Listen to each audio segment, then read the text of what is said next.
Tapi cium kasih ini beda sama ciumannya Yudas.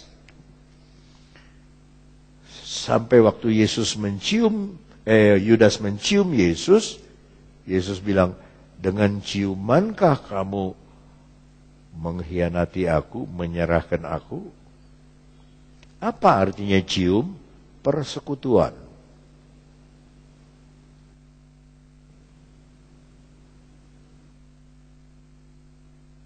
Kasih sayang. Maka Petrus bilang, kalau saudara mengampuni seseorang, gampang kan? Mengasihi dia. Orang udah diampuni kok, saudara sudah rela mengampuni, gampang. Ngobrol aja gampang. Tapi kalau saudara masih marah,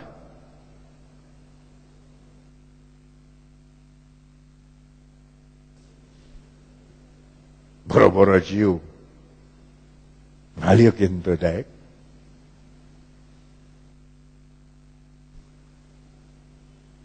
Maka ini dalam sekali pelajaran. Cium of love, kiss of love. Itu cium yang kudus.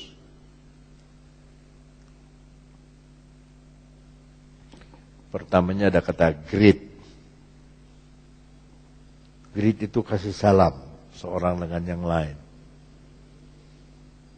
Kalau saudara mengasihi itu tulus ya sama seseorang, mengasihi itu tulus, saudara bilang selamat pagi itu tulus, apa kabar, tapi ngomongnya tulus, itu di depan Tuhan seperti saudara memberi ciuman yang penuh kasih. Daripada Yudas, dia cium tapi Yesus diserahkan, dijual. Maka itu waktu bubar gereja ya, kecuali hari Rebo ya, udah lapar sih, makin ribut. Saya itu antara suasana sorga dan suasana dunia itu saya bisa gambarkan sekarang. Seperti di ruang gereja itu suasana sorga, di bawah suasana dunia. Sampai kita ngobrol juga, ya, kecap, aduh kumaha itu kempingnya sebeak, aduh itu cakwe itu bagi atuh orang, aduh kue, aduh,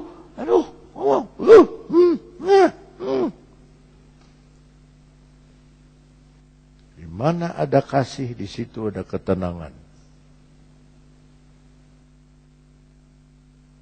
Nah, Yesus punya adik namanya Yakobus. Kita lihat apa yang ditulis Yakobus. Maju ke depan. Persis sebelum Petrus itu ada Yakobus. Yakobus pasalnya yang keempat.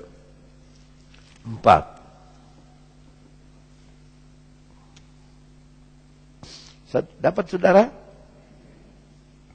Ayat 1. Dari mana datangnya sengketa dan pertengkaran di antara kamu? Bukankah datangnya dari hawa nafsumu yang saling berjuang di dalam tubuhmu? Kamu mengingini sesuatu, tapi kamu tidak memperolehnya. Lalu kamu membunuh, kamu iri hati, tapi kamu tidak mencapai tujuanmu. Lalu kamu bertengkar dan kamu berkelahi. Kamu tidak memperoleh apa-apa karena kamu tidak berdoa. Atau kamu berdoa juga, tapi kamu tidak menerima apa-apa karena kamu salah berdoa. Sebab yang kamu minta itu hendak kamu habiskan untuk memuaskan hawa nafsumu. Hei kamu orang yang tidak setia. Tidakkah kamu tahu bahwa persahabatan dengan dunia adalah permusuhan dengan Allah? Jadi barang siapa hendak menjadi sahabat dunia ini, ia menjadikan dirinya musuh Allah. Janganlah kamu menyangka bahwa kitab suci tanpa alasan berkata, roh yang ditempatkan Allah di dalam diri kita diingininnya dengan cemburu, tetapi kasih karunia atau anugerah yang dianugerahkannya kepada kita lebih besar daripada itu. Karena itu ia katakan, Allah menentang orang yang congkak, tetapi mengasihani orang yang rendah hati. Karena itu, tunduklah kepada Allah, lawan iblis, maka ia akan lari daripadamu. Mendekatlah kepada Allah, ia akan mendekat kepadamu. Tahirkanlah tanganmu, hei kamu orang berdosa. Sucikanlah hatimu, hei kamu yang mendua hati. Sadarilah kemalanganmu, berduka cita dan merataplah. Hendaklah tertawamu kamu ganti dengan ratap dan sukacitamu dengan duka cita. Rendahkanlah dirimu di hadapan Tuhan sama-sama, dan ia akan meninggikan kamu. Bisa dipercaya.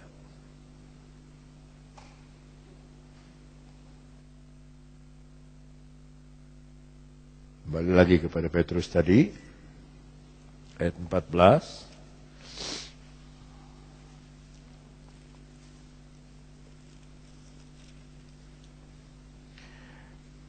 Berilah salam seorang kepada yang lain dengan cium yang penuh kasih. Damai sejahtera. Bahasa Inggris, damai untukmu. Menyertai kamu sekalian yang berada di dalam Kristus. Bukan berada di dalam gereja. Ada orang berada di dalam gereja tapi dia tidak berada di dalam Kristus.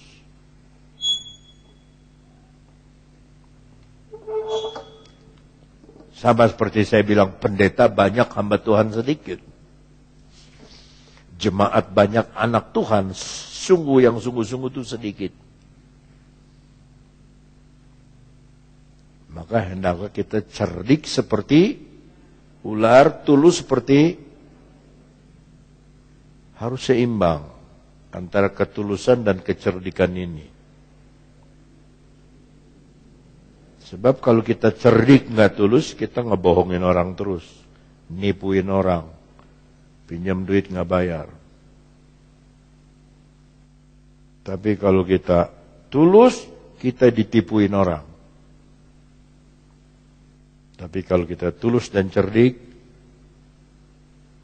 tidak akan tertipu, kita juga tidak akan kejam, seimbang. Maka nasihat Petrus itu buat saya luar biasa. Lalu di akhir kata dia tulis,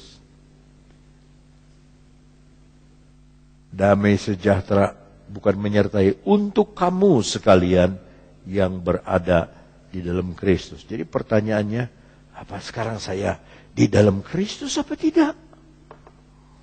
Apa saya ada di dalam kasih-Nya apa tidak?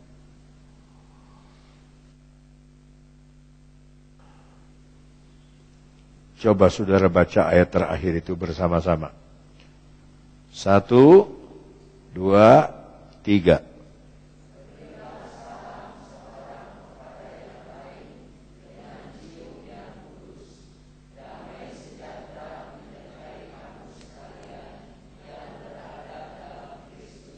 Ya, saya minta saudara jangan jawab pertanyaan saya, jangan. Itu saudara dengan Tuhan. Apakah hari ini, sore ini, hati saudara ada di dalam damai? Jangan jawab. Sebab Tuhan yang tahu kan. Kalau hati saudara damai, itu tanda yang tidak bisa dipungkiri. Saudara ada di dalam Kristus. Bagaimana Paulus dan Silas di penjara kok bisa nyanyi? Kaki dipasung malah nyanyi.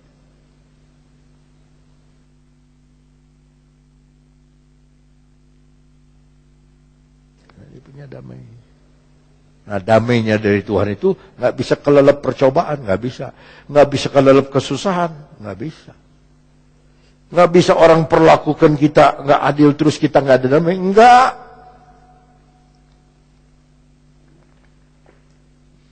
Damai Tuhan itu luar biasa, dirinya sendiri kok.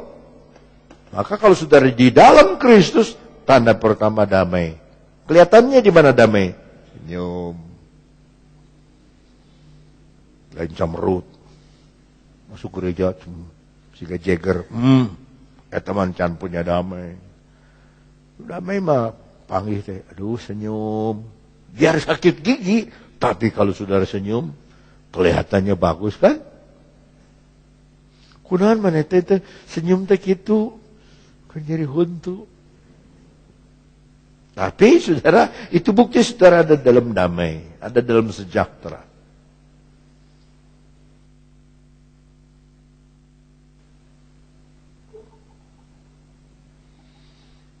Saya mau tutup dengan kesaksian. Saudara semua tahu itu lagu. Tenanglah, tenanglah, jiwaku, jiwaku, tenanglah, tenanglah. Merinding. Jiwaku. Saudara nyanyi tapi kita nggak ngerti sejarah lagu itu. Lagu itu diciptakan oleh seorang suami yang tunggu istrinya datang dari Amerika pakai kapal dengan 2 anak perempuannya. Tapi badai datang, kapal itu tenggelam. Berita datang, suami itu sedih sekali. Dia pakai kapal, mau dikasih lihat di mana tenggelamnya. Sampai ya laut tidak bergelora sampai kurang lebih di sini kapal itu tenggelam. Dia lihat laut itu, datang bisikan. Dia ngomong sama Tuhan, Tuhan, hatiku damai. Istri loh sama 2 anak mati, kecelakaan. Terus datang lagu itu. It is well, semua baik Tuhan. It is well, semua baik. It is well with my soul. Aduh, saya tuh ingin saudara dan saya tuh mengalami damai yang begitu. Sampai fitnah orang, apapun keadaan orang yang memperlakukan kita tidak baik, tidak bisa merubah damainya Tuhan yang ada di hati kita. Amin. Kita berdiri dah.